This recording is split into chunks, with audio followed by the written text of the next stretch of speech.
Assalamualaikum dan salam Sarawak Maju Makmur bersama saya Fatin Syahira Rosti. Berita utama, Kerajaan Sarawak sentiasa berusaha untuk memperkasa dan memartabatkan penggunaan bahasa Inggeris dan bahasa Melayu. Premier Sarawak Dato' Patinggi Tan Sri Dr. Abang Abdul Rahman Zohari Tun Dato' Abang Openg memberitahu usaha memartabatkan kedua-dua bahasa itu perlu bergerak seiring dengan sistem pendidikan negara. Menurutnya, Kerajaan Sarawak juga sudah diberi kebenaran untuk melaksanakan pengajaran dan pembelajaran mata pelajaran sains dan matematik dalam bahasa Inggeris di negeri ini. Beliau berkata demikian menerusi teks ucapan yang dibacakan oleh Timbalan Menteri Pendidikan, Inovasi dan Pembangunan Bakat Sarawak Datuk Dr. Anwar Rafai dalam cabaran debat Premier Sarawak di Muzium Budaya Borneo di Kuching pada Rabu. Once our children have mastered the language of maths and science, we want to ensure they go into STEM professions. As we continue the journey in the 21st century, Sarawak needs to be competitive and unique.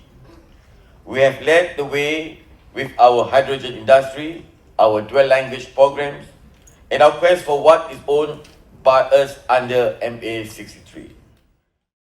Katanya lagi, rakyat Sarawak perlu terus berfikiran ke hadapan ke arah melonjakkan ekonomi Sarawak ke tahap yang lebih tinggi.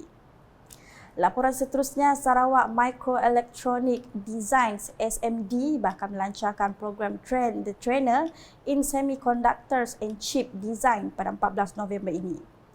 Timbalan Menteri Pendidikan, Inovasi dan Pembangunan Bakat Sarawak Datuk Francis Harden Hollis berkata, program ini merupakan inisiatif penting dalam kepelbagaian dengan matlamat utama untuk memupuk bakat tempatan dan membina ekosistem yang teguh untuk industri semikonduktor di Sarawak. Menurut beliau, program ini merupakan salah satu pemboleh yang akan meletakkan asas bagi Sarawak untuk melonjak ke fasa kedua strategi pembangunan pasca COVID-19 PCDS 2030 sekaligus menjadikan Sarawak destinasi pelaburan semikonduktor terkehadapan dan penyedia penyelesaian di dunia. And under this program, SMD collaborate with Melexis, NV Belgium and Synopsys International, who are technology experts from the semiconductor industry. And we collaborate with our partner in Singapore. From Singapore, Synopsys International. This expert, of course, will bring real world experience, industry insight, and the latest technological advancement into the training program. So this involvement ensure that training modules remain current and relevant to the fast evolving semiconductor landscape. Beliau berkata demikian ketika berucap dalam satu sidang media di Hotel Sheraton di Kuching pada Rabu. Jelasnya lagi, modul ini akan merangkumi pelbagai topik yang disesuaikan dengan reka bentuk lita berspadu IC analog, reka letak IC analog dan pengujian IC.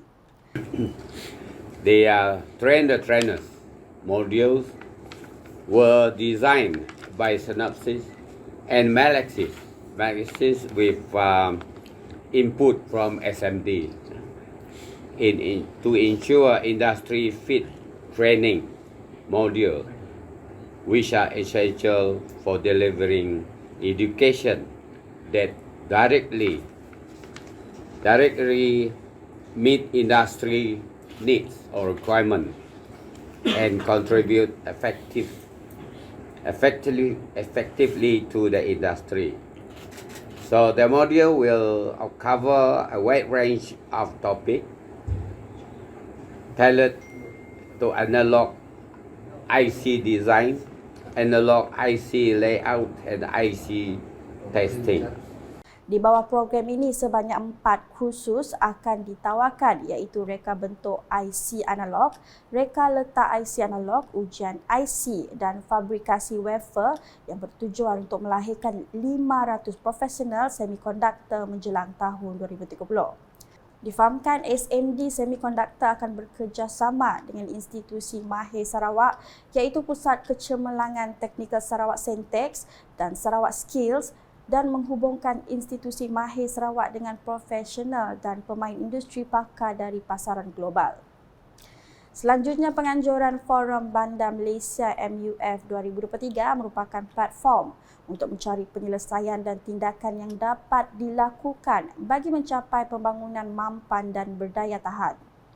Timbalan Menteri Utiliti Sarawak Dato' Dr. Abdul Rahman Junaidi berkata, MUF 2023 diadakan bertujuan mencari penyelesaian dan mempelajari daripada best practice mana-mana pihak dengan lebih efektif dan transformatif supaya dapat mencapai pembangunan bandar pintar. This forum has served its purpose as a platform for meaningful discussion, insightful exchange of innovative ideas which are essential for shaping the future of our urban environment. Throughout this forum, we have explored a wide range of topics from sustainable urban development and smart city initiatives to the challenges of inclusive growth and community engagement. The diverse perspectives shared here have enriched our understanding of the complex urban landscape. Beliau berkata demikian semasa berucap dalam majlis penutupan Forum Bandar Malaysia 2023 di Kuching pada Rabu.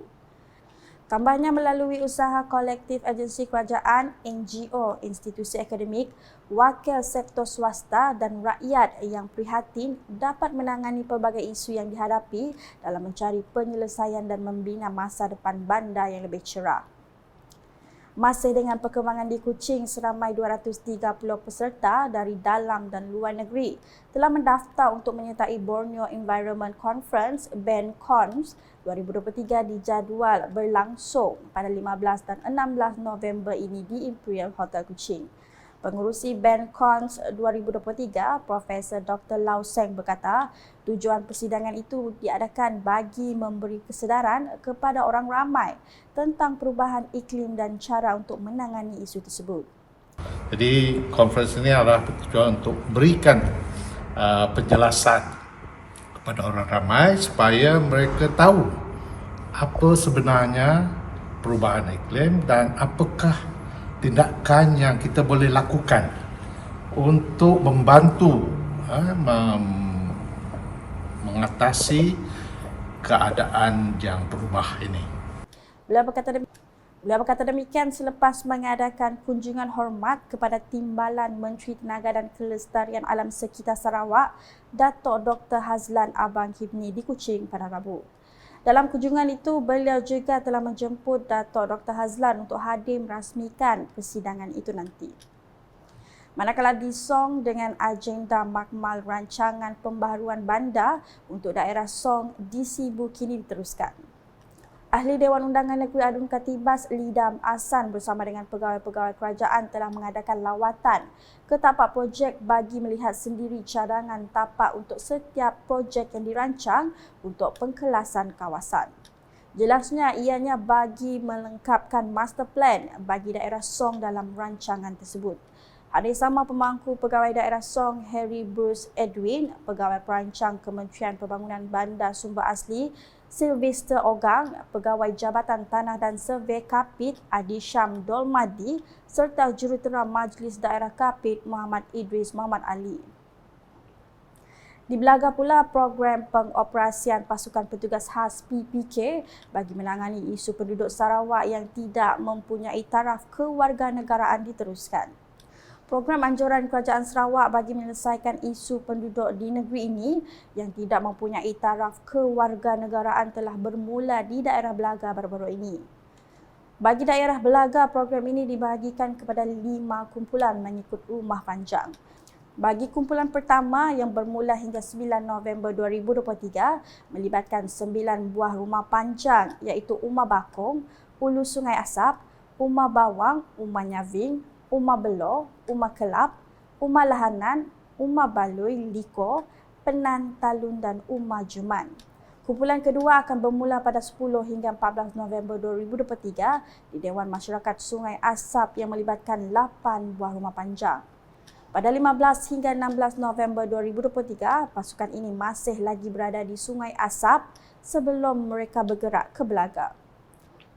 Bagi kawasan Belaga, program PPK ini akan bermula pada 24 November 2023 dan berakhir pada 27 November 2023 dan pusat operasi PPK adalah di Dewan Masyarakat Belaga. Manakala pada 29 hingga 30 November PPK akan berada di Long Urun Belaga dan pada 1 hingga 3 Disember 2023 PPK di kawasan Metalun, Tenggulang dan Sungai Linau.